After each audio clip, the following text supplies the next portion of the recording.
اعوذ باللہ من الشیطان الرجیم بسم اللہ الرحمن الرحیم۔ واجب الاحترام السلام علیکم رحمۃ اللہ وبرکاتہ۔ انشاءاللہ آج ہم وضو کا پڑھیں گے، لیکن اس سے پہلے میں آپ کو بتاتی چلوں، جیسے کہ ہم نے طہارت کا پڑھا تھا۔ طہارت دو طرح کی ہوتی ہیں، طہارت کبریٰ، طہارت صغریٰ۔ طہارت کبریٰ کہتے ہیں بڑی پاکی کو، ٹھیک ہے۔ طہارت صغریٰ کہتے ہیں چھوٹی پاکی کو، اور دونوں میں کیا ہے کہ آپ پانی اور مٹی کے ذریعے سے پاکی حاصل کر سکتے ہیں۔ اور اس کے علاوہ طہارت کبریٰ اور صغریٰ میں ہم جو ہے سب سے پہلے وضو کو لیں گے۔ وضو کو پہلے لینے کا کیا مقصد ہے؟ جبکہ غسل جو ہے وہ بڑی طہارت ہے، پاکی، ٹھیک ہے، لیکن اور جبکہ وضو چھوٹی ہے۔ اب وضو کو مقدم کرنے کا مقصد صرف اور صرف یہاں پہ یہ ہے کیونکہ وضو دن میں 5 مرتبہ ہوتا ہے، جبکہ اس کے مقابل میں غسل ہفتے میں ایک بار ہو گیا، جمعے میں ہو گیا، ٹھیک ہے۔ اسی طریقے سے جب بھی اس کی ضرورت پڑی تو اس کو کیا جاتا ہے، ٹھیک ہے۔ اور اس کے علاوہ آپ کو پتہ ہے کہ دین اسلام کے، جس طرح پچھلے لیکچر میں جو ہے میں عرض کر چکی تھی، دین اسلام کے جو ارکان ہیں، نماز ہو چکا، ٹھیک ہے، حج ہو چکا، یہ جو عبادات ہیں ان میں آپ جب تک جو ہے ان کی شرائط ہے کہ آپ وضو نہیں کریں گے تو وہ ادا نہیں ہوں گی۔ جیسے نماز بلا وضو جو ہے اگر آپ ادا کریں گے تو نماز نہیں ہوگی۔ تو دن میں 5 مرتبہ نماز پڑھنے کی وجہ سے اس میں وضو جو ہے وہ کرنا لازم ہے، ٹھیک ہے۔ تو اس لیے ہم وضو کو لیں گے، پھر آگے چلیں تو آپ دیکھیے گا انشاءاللہ، ٹھیک ہے۔ چلتے چلتے جو ہے ہم وضو کو بھی پڑھیں گے، ہم غسل کو بھی پڑھیں گے، ہم تیمم جو کہ مٹی کے ذریعے سے پاکی حاصل کی جاتی ہے وہ بھی پڑھیں گے، ہم مسح علی الخفین وہ بھی پڑھیں گے، ٹھیک ہے۔ اول ہم وضو کو پڑھ رہے ہیں تو وضو کو پڑھتے ہوئے دیکھیں شریعت کے کچھ احکامات ہوتے ہیں جس پر چل کر کیا ہے کہ انسان اپنے وضو کو بہترین طریقے سے کر سکتا ہے، ٹھیک ہے۔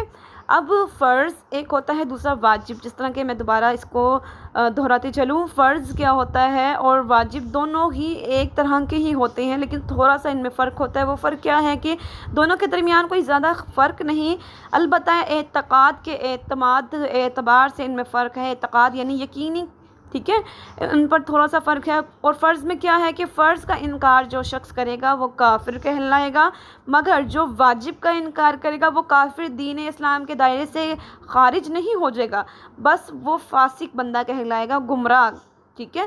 اور فرض اگر انسان نے وضو کے فرائض میں سے کوئی فرض چھوڑ دیا تو گویا اس نے وضو ہی نہیں کیا۔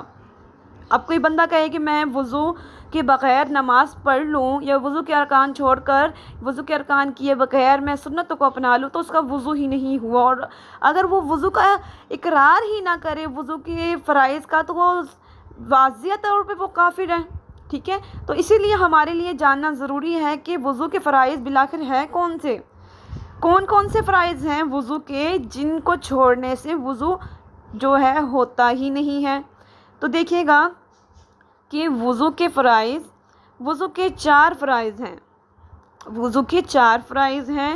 نمبر 1 منہ دھونا، نمبر 2 کوہنیوں سمیت دونوں ہاتھ دھونا، نمبر 3 چوتھائی سر کا مسح کرنا، نمبر 4 ٹخنوں سمیت دونوں پاؤں کو دھونا۔ اب اس کو ہم وضاحت سے پڑھ لیں۔ منہ دھونا آپ نے کیسے دھونا ہے، اس کی کیا یعنی کتنی وسعت ہے کہ آپ پیشانی کے بالوں سے، ٹھیک ہے، جہاں پیشانی کے بال شروع ہوتے ہیں وہاں، یہ لمبائی میں آپ کو بتا رہی ہوں، وہاں سے شروع ہو کے ٹھوڑی، ٹھیک ہے، نیچے تک کا ٹھوڑی جہاں پہ ہے یہ لمبائی آپ کی، اور کان کی ایک لو سے لے کے دوسرے لو تک جو ہے آپ کا یہ چہرہ دھلنا چاہیے 3 مرتبہ، ٹھیک ہے۔ ابھی صرف ہے دھونا، منہ کا دھونا، ٹھیک ہے۔ پھر کوہنیوں سمیت دونوں ہاتھوں کو دھونا ہے، تو آپ نے کیا ہے کہ دایاں ہاتھ اپنا دھونا ہے کوہنیوں سمیت، ٹھیک ہے، اور کوہنیوں تک آپ کا پانی جانا چاہیے، ایک بال آپ کا جو ہے وضو کے پانی سے تر ہونا چاہیے۔ اور چوتھائی سر کا مسح کرنا، نمبر 3 پر چوتھائی سر کا مسح کرنا ہے، ٹھیک ہے۔ اور نمبر 4 پر ہے کہ ٹخنوں سمیت دونوں پاؤں کو دھونا۔ ٹخنوں کو تو آپ سمجھتے ہوں گے نا، پاؤں کی جو ہڈی ہوتی ہے، ٹھیک ہے، وہ ٹخنے کہلاتے ہیں، وہاں تک پاؤں آپ کو اچھے طریقے سے دھونا۔ یہ چیزیں فرائض میں آتی ہیں، ٹھیک ہے۔ آگے چلتے چلیں تو اس کے بعد کیا آتا ہے، سنتیں، کہ وضو کی کتنی سنتیں ہیں۔ تو ہمیں یہ بھی معلوم ہونا چاہیے کہ وضو کی بالآخر کتنی سنتیں ہیں۔ اس سے قبل میں آپ کو دوبارہ سے دہراتی چلوں کہ سنتیں کہتے کسے ہیں، ٹھیک ہے۔ سنت اور سنت کی دو اقسام ہوتی ہیں، ایک ہوتی ہے موقدہ، دوسری ہوتی ہے غیر موقدہ۔ اب سنت کیا ہے؟ سنت دین کا وہ پسندیدہ عمل ہے جسے حضور مصطفیٰ صلی اللہ علیہ وسلم نے کیا ہو، ٹھیک ہے، اور اسی طرح صحابہ سے بھی اس کو نسبت دی جاتی ہے، ٹھیک ہے، منسوب کیا جاتا ہے۔ بعض اوقات آپ سنتے ہیں کہ صحابہ کی سنت ہے، انبیاء کرام کی سنت ہے، مقصد کہنے کا مطلب یہی ہوتا ہے کہ یہ کام انہوں نے کیا ہے، ٹھیک ہے۔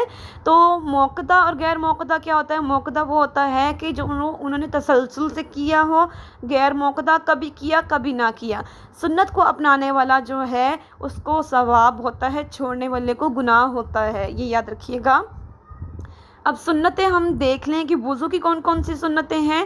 پہلی سنت ہے وضو کی نیت کرنا۔ نیت میں کیا کرنا کہ میں نیت کرتی ہوں کہ میں وضو کر رہی ہوں، ٹھیک ہے، نماز کے لیے، ٹھیک ہے۔ جو بھی اچھی نیتیں کر سکتے ہیں، اگر دل میں ارادہ بھی کر لیں کہ میں وضو کر رہی ہوں تو اتنا بھی کافی ہے، زبان سے اقرار کرنا لازم نہیں ہے۔ نمبر 2 بسم اللہ الرحمن الرحیم پڑھنا، ٹھیک ہے۔ نمبر 3 گھٹوں سمیت دونوں ہاتھ دھونا، ٹھیک ہے۔ یہ آپ کے ہاتھ کلائیوں میں جو ہڈی موجود ہوتی ہے اسے کہتے ہیں، ٹھیک ہے۔ یہاں تک دونوں ہاتھوں کو آغاز میں دھو لینا، نیت کرنا، پھر بسم اللہ پڑھنے کے بعد ہاتھوں کو دھونا۔ دھونے سے کیا ہوتا ہے کہ آپ کے ہاتھ پہلے پاک ہو جاتے ہیں، اس کے بعد آپ اپنا وضو آگے سے کر لیتے ہیں۔ نمبر 4 کیا ہے کہ دائیں طرف سے ابتدا کرنا، ٹھیک ہے۔ وضو میں جب بھی آپ اپنا جسم کا جو بھی عضو دھوئیں، جو دو ہوں تو ان کو دائیں جانب سے آغاز کیا جائے، ٹھیک ہے۔ اور نمبر 5 پر کیا ہے؟ کلی کرنا۔ کلی کرتے وقت اپنے منہ میں پانی لے جا کر اچھی طریقے سے پانی کو گھمانا، اچھی طریقے سے کلی کرنا، غرارے کرنا، تاکہ منہ اور دانتوں کے درمیان کوئی نجاست وغیرہ ہو تو وہ نکل جائے اور پاک ہو جائے۔ نمبر 6 مسواک کرنا۔ مسواک کرنے کی بہت سے فضائل ہیں، انشاءاللہ میں اس کو آپ کو نیکسٹ لیکچر میں مسواک کے تمام جو ہیں اس کے فضائل آپ کو آگاہ کر دوں گی ان سے۔ نمبر 7 پہ ہے ناک میں پانی بہانا۔ اب اس میں کیا ہے، کچھ لوگ سمجھتے ہیں کہ کلی کرنا، ناک میں پانی بہانا یہ بھی فرض میں ہے، یہ فرض میں نہیں ہے، یہ سنت میں ہے۔ کلی کرنا جس طرح میں نے آپ کو طریقہ کار بتا دیا، اور ناک میں پانی بہانا، یہ ناک میں پانی بہانا اتنا زیادہ آپ کو جب ہتھیلی میں پانی ہو ناک کے پاس لے کے جائیں تو ناک کو زور سے آپ نے کھینچنا نہیں، پانی کو ناک سے پانی کو نہیں کھینچنا کہ وہ تیزی سے جائے اور آپ کو اندر تکلیف محسوس ہو، بلکہ نرم ہڈی جو آپ کی ناک کی ہے بالکل وہیں تک آپ کو پانی ناک تک لے کے جانا ہے، اور الٹے ہاتھ کی انگلی چیچی جسے کہتے ہیں چھوٹی سب سے انگلی، اس سے آپ جو ہے اپنا ناک صاف بھی کر لیجیے کرے، ٹھیک ہے۔ نمبر 8 پہ سارے سر کا مسح کرنا۔ فرض میں ہم نے کیا پڑھا تھا؟ چوتھائی سر کا مسح کرنا۔ اگر کوئی سارے سر کا مسح کرتا ہے تو غلط نہیں ہے، وہ گویا کہ سنت کو اپنا رہا ہے۔ تو یہ رہے تھے 8 سنتیں جو ہو گئی۔ اس کے علاوہ اور جو سنتیں ہیں وہ کیا ہیں؟ 9ویں سنت کان اور گردن کا مسح کرنا، ٹھیک ہے۔ کان کا مسح کیسے کر سکتے ہیں کہ آپ کو پتہ ہے کہ شہادت والی انگلی کو اپنے کان میں اندر پھیرنا اور انگوٹھے سے پیچھے بیک کو آپ نے جو ہے اپنا پھیرنا ہے، یہ کان کا مسح۔ گردن کا مسح آپ نے کیا کرنا ہے کہ آپ کے ہاتھ کی الٹی جانب کو اپنے گردن کی بیک سائڈ پہ آپ نے پھیرنا ہے، ٹھیک ہے۔ 10واں کیا ہے؟ ہر عضو کو 3 بار دھونا، یہ سنت ہے۔ اگر آپ 3 سے 4 بار پھیرتے ہیں تو وہ سنت نہیں کہلائے گا۔ ہر عضو کو 3 بار دھونے کی حکمت یہ ہے کہ ایک بار کہیں کسی عضو پہ پانی اچھی طریقے سے نہیں پہنچا تو پھر سے دھویا جائے، ٹھیک ہے۔ تو یہ 3 طریقے ہیں وضو کرنے کے، 3 بار دہرانا ہے آپ نے ہر عضو کو۔ نمبر 11 پہ ہے ہاتھ اور پاؤں کی انگلیوں کا خلل کرنا۔ خلل کسے کہتے ہیں کہ ایک ہاتھ کی انگلیوں کو دوسرے ہاتھ کی انگلیوں میں ڈال کر ہلانا کہ انگلیوں کے اندر اگر کہیں پانی نہیں گیا تو وہاں پانی چلا جائے۔ یوں ہی اگر پاؤں کی بات کرتے چلیں تو سیدھے پاؤں کی انگلیوں میں الٹے ہاتھ کی چیچی سے اپنے پاؤں کی چیچی سے آغاز کریں، ٹھیک ہے، اور اس طرح کرتے کرتے انگوٹھے تک آ جائیں۔ تو یہ طریقہ کار ہے پاؤں کی انگلیوں کا خلل کرنے کا۔ اسی طرح نمبر 12 پہ ہے پے در پہ وضو کرنا۔ پے در پہ سے مراد مسلسل یہ نہیں کہ آپ اگر کلی کر رہے ہیں 5-10 منٹ بعد آپ جو ہے ناک میں پانی بہائیں، تو یہ طریقہ درست نہیں ہے۔ ایک وضو آپ کا ابھی تر ہی رہے کہ آپ نے دوسرے وضو کو جو ہے آپ نے تر کر دینا ہے، ٹھیک ہے۔ یہ ایسا نہ ہو کہ ایک وضو آپ نے ابھی تر کیا ہے، ایک وضو کو آپ نے وضو کیا ہے، دوسرا وضو جو آپ وضو کے لیے لے جا رہی ہیں پچھلا خشک ہو چکا ہو، ایسا درست نہیں ہے۔ نمبر 13 پہ ہے داڑھی کا خلل کرنا۔ داڑھی کا خلل کیا ہے کہ داڑھی میں آپ نے انگلیاں مارنی ہے، یہ مرد حضرات کے لیے ہے، ٹھیک ہے۔ اور اس کے علاوہ 14 پہ کیا ہے کہ 14 پہ ترتیب سے دھونا وضو، ٹھیک ہے، ترتیب سے وضو کے اعضاء کو دھونا، نہ کہ پہلے کہ آپ اپنے پاؤں کو دھو لیں بعد میں آپ ہاتھ کو دھو لیں، ٹھیک ہے۔ ترتیب کا خاص طور پہ خیال رکھنا۔ یہ تھے وضو کے فرائض اور سنتیں۔ آپ کو ان میں فرق واضح پتہ ہونا چاہیے کہ کون سی چیزیں فرض میں ہیں، کون سی جو ہے سنتوں میں ہیں۔ انشاءاللہ کل کے لیکچر میں مزید جو ہے آپ کو اور کھول کر آپ کو بتا دی جائیں گی، ٹھیک ہے۔ مسواک کے متعلق بھی بتایا جائے گا اور اس کے علاوہ انگلیوں اور پاؤں میں خلل کرنے کا طریقہ بھی آپ کو دکھا دیا جائے گا، ٹھیک ہے۔ السلام علیکم ورحمۃ اللہ وبرکاتہ۔